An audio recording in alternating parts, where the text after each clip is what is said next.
अस्सलामुअलैकुम, M Usman info online की एक और वीडियो के साथ हाजिर हूँ। बहुत सारे लोगों को ये गलतफहमी होती है कि अगर यूएई से उनका मेडिकल अनफिट होता है, उनको वापस नॉर्मल दूसरे लोगों की तरह ही अपनी कंट्री में भेज दिया जाता है। उनका आई स्कैन नहीं होता, फिंगरप्रिंट्स नहीं लिए जाते, तो इसका मतलब ये लिया जाता है कि उनको बैन नहीं किया जाता।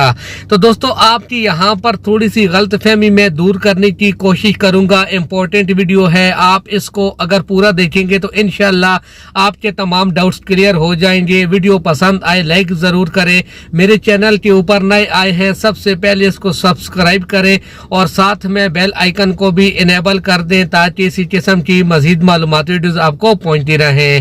तो दोस्तों, अगर आपका यूएई से मेडिकल अनफिट हो जाए, फेल हो जाए, चाहे उसका रीजन कुछ भी हो, और आपकी जो बीमारी है वो ऐसी है कि यूएई में आप रहने के काबिल नहीं हैं और आपको वापस अपनी कंट्री में भेज दिया जाता है, तो ज्यादा चांसेस यही होते हैं कि आपको वो लोग बैन कर देते हैं। यानी यूएई से आप बैन कर दिए जाते हैं, आप वापस यूएई में फिर इतनी आसानी से नहीं आते। लेकिन ये जरूरी नहीं है कि आपके फिंगरप्रिंट्स नहीं लिए गए या आपके एयरपोर्ट के ऊपर आई स्कैन नहीं हुआ तो आप बैन नहीं किए गए, या कोई और आपके साथ नॉर्मल लोगों से अलग कुछ रवैया नहीं रखा गया तो आप बैन नहीं हुए। बल्कि कभी कभार ऐसा भी होता है कि आपका जब मेडिकल अनफिट होता है तो मिनिस्ट्री की तरफ से आपकी कंपनी को एक लेटर मिलता है जिसमें बाकायदा इस चीज की रिक्वेस्ट होती है कि आपके इस आदमी को, कंपनी के इस वर्कर को, चाहे वो आदमी नया कंपनी के अंदर आया था, पहली टाइम वो वीजा लगा रहा था, या वो पुराना है और वो काफी अरसे से कंपनी के अंदर मौजूद है, या वो यूएई के अंदर तो मौजूद है लेकिन उसने एक कंपनी से दूसरी कंपनी में वीजा चेंज करने के दौरान मेडिकल करवाया तब अनफिट हुआ, तो फिर उस लेटर में ये लिखा होता है कि इस आदमी को बैन करना पड़ेगा। यानी इस यूएई के इस वीजा होल्डर को बैन करना पड़ेगा, चाहे वो नया है या पुराना है। और इसकी बीमारी के रीजन भी लिखे होता है कि इस बीमारी के रीजन की वजह से, क्योंकि ये एक ऐसी बीमारी है जो कि एक आदमी से दूसरे आदमी में ट्रांसफर होने का चांस रहता है, तो वो फिर उस आदमी को लाजमी बैन करते हैं।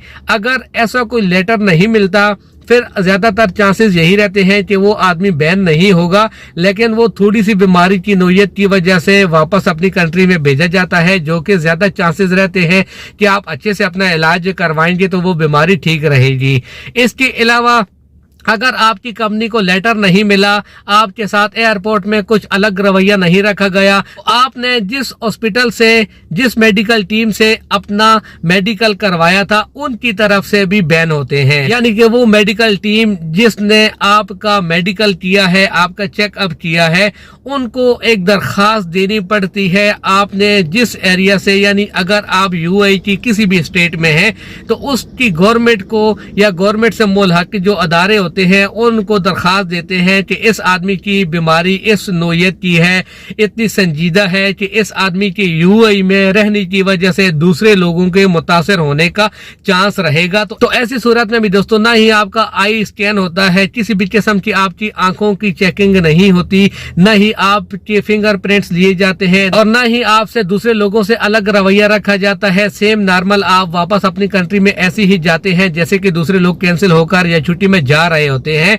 लेकिन ये 3 रीजन हो सकते हैं कि जिसकी वजह से आपको बैन किया जाता है। इसके बाद आते हैं सवाल की तरफ कि अगर अपनी कंट्री में पहुंचे और विजिट वीजा में अप्लाई करें तो क्या विजिट वीजा निकल आए तो उसका मतलब ये होता है कि आपके ऊपर बैन नहीं है, तो ऐसा बिल्कुल भी नहीं है। तो इसलिए जब भी आप यूएई में वापस आने के ख्वाहिशमंद होते हैं, इस चीज को कभी भी बुनियाद न बनाएं कि आप बैन नहीं लगा, आपको किसी भी किस्म की सख्तियों का सामना नहीं करना पड़ेगा। बल्कि सबसे पहले इस चीज की चेकिंग करें कि कहीं आपके ऊपर यूएई गवर्नमेंट ने या यूएई की किसी दूसरे महकमे की तरफ से बैन तो नहीं लगा। ऐसी सूरत में दोस्तों, अगर खुदा न खास्ता आपके ऊपर बैन होगा, आपको पता नहीं होगा, तो आप वीजा के लिए अप्लाई कर देंगे जिसकी वजह से आपके पैसे का नुकसान होगा, टेंशन आपको अलग से होगी। तो उम्मीद है जो वजाहत यहाँ पर मैंने की है इसकी बखूबी आपको समझ आ गई होगी। इसी किस्म की मजीद मालूमाती वीडियोस के लिए मेरे चैनल के साथ जुड़े रहें। वीडियो देखने के लिए आप सब दोस्तों का बहुत बहुत शुक्रिया।